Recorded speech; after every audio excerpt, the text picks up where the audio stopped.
அனைவருக்கும் வணக்கம்.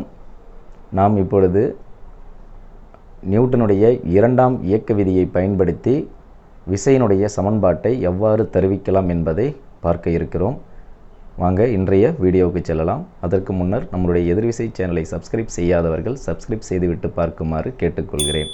வாங்க இன்றைய வீடியோவுக்கு செல்லலாம். நியூட்டனுடைய இரண்டாம் இயக்க விதி அப்படின்னு நம்ம ஏற்கனவே படிச்சிருக்கோம். நியூட்டனுடைய 3 விதிகள் படிச்சிருக்கோம். நியூட்டனுடைய முதல் விதி, நியூட்டனின் இரண்டாம் இயக்க விதி, நியூட்டனுடைய மூன்றாம் இயக்க விதி அப்படின்னு படிச்சிருக்கோம். இதில் நம்ம இப்போ பார்க்க போகிறது நியூட்டனுடைய இரண்டாம் விதியை பயன்படுத்தி ஒரு விசையினுடைய சமன்பாட்டை எவ்வாறு தருவிக்கலாம் என்பதை தான் பார்க்க இருக்கிறோம். நியூட்டனுடைய இரண்டாம் இயக்க விதி: ஒரு பொருளின் மீது செயல்படும் விசையானது அப்பொருளின் உந்த மாறுபாட்டு வீதத்திற்கு நேர்த்தகவில் அமையும். இந்த விதியை வச்சு தான் நம்ம என்ன பண்ண போகிறோம்னா நியூட்டனுடைய சமன்பாடு எப்படி வருதுன்னு பார்க்கலாம். தருவித்தல்: நம்ம m நிறையுடைய ஒரு பொருளை எடுத்திருக்கோம். அந்த பொருளானது u திசைவேகத்தில் சென்று கொண்டுள்ளது. ஒரு குறிப்பிட்ட கால இடைவெளியில் அதன் மீது f என்ற விசை செயல்படுகிறது. அப்பொழுது அதனுடைய திசைவேகம் u ஆனது v ஆக மாறுகிறது. அப்போ இந்த பொருளினுடைய ஆரம்ப திசைவேகம் u, இறுதி திசைவேகம் v. அதாவது ஒரு பொருளின் மீது விசை செயல்படும் பொழுது அந்த பொருள் உந்த மாற்றம் அடையும். அப்போ உந்தம் என்பது நம்ம ஏற்கனவே படிச்சிருக்கோம். உந்தம் P = mv. அதில் m என்பது பொருளினுடைய நிறை, v என்பது திசைவேகம். இதுதான் பொருளினுடைய உந்தம்.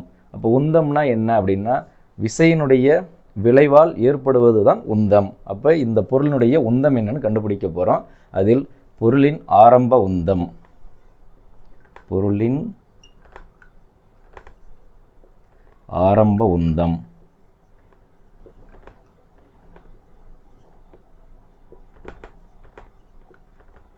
உந்தத்துக்கான சிம்பல் P, அதாவது PI அப்படின்னா இனிஷியல் மொமெண்டம் அப்படின்னு அர்த்தம். இனிஷியல் மொமெண்டம் mu, பொருளினுடைய நிறை m, அதனுடைய ஆரம்ப திசைவேகம் u. அடுத்தது பொருளின் இறுதி உந்தம், பொருளின் இறுதி உந்தம்,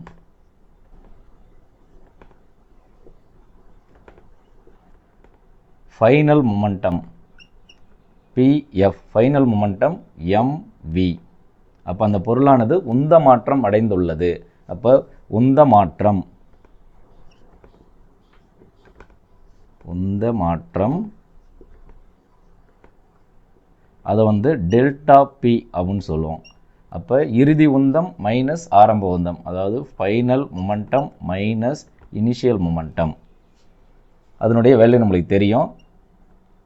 ஃபைனல் மொமெண்டம் mv மைனஸ் ஆரம்ப உந்தம் mu. இது டெல்டா P.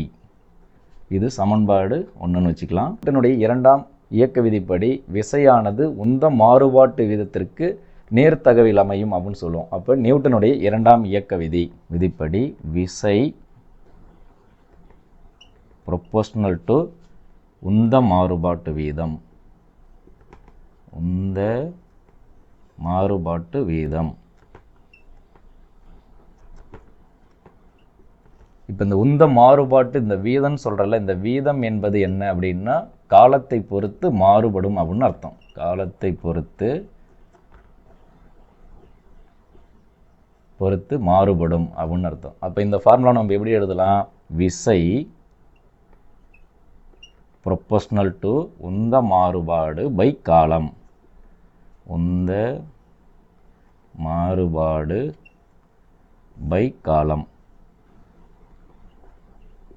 நம்ம ஏற்கனவே உந்த மாறுபாடு கண்டுபிடிச்சிருக்கோம், டெல்டா P. அதை நம்ம இதில் சப்ஸ்டிட் பண்ணிக்கலாம். விசை ப்ரொபோர்ஷனல் டு உந்த மாறுபாடு பை காலம். இப்போ விசை நம்ம எப்படி எடுத்தோம்னா F ப்ரொபோர்ஷனல் உந்த மாறுபாடு இங்கே கொடுத்துருக்கோம், சரியா, டெல்டா P பை T. இப்போ இந்த டெல்டா Pனுடைய மதிப்பு இதில் நம்ம சப்ஸ்டிட் பண்ணிக்கலாம். F proportional delta P mv minus mu by T. இப்போ இந்த ப்ரொபோர்ஷனல் நம்ம கேன்சல் பண்ணோம் அப்படின்னா இதில் ஒரு மாறிலி ஆட் ஆகும், கான்ஸ்டன்ட் ஆட் ஆகும். அந்த கான்ஸ்டன்ட் K அப்படின்னு சொல்லுவோம்.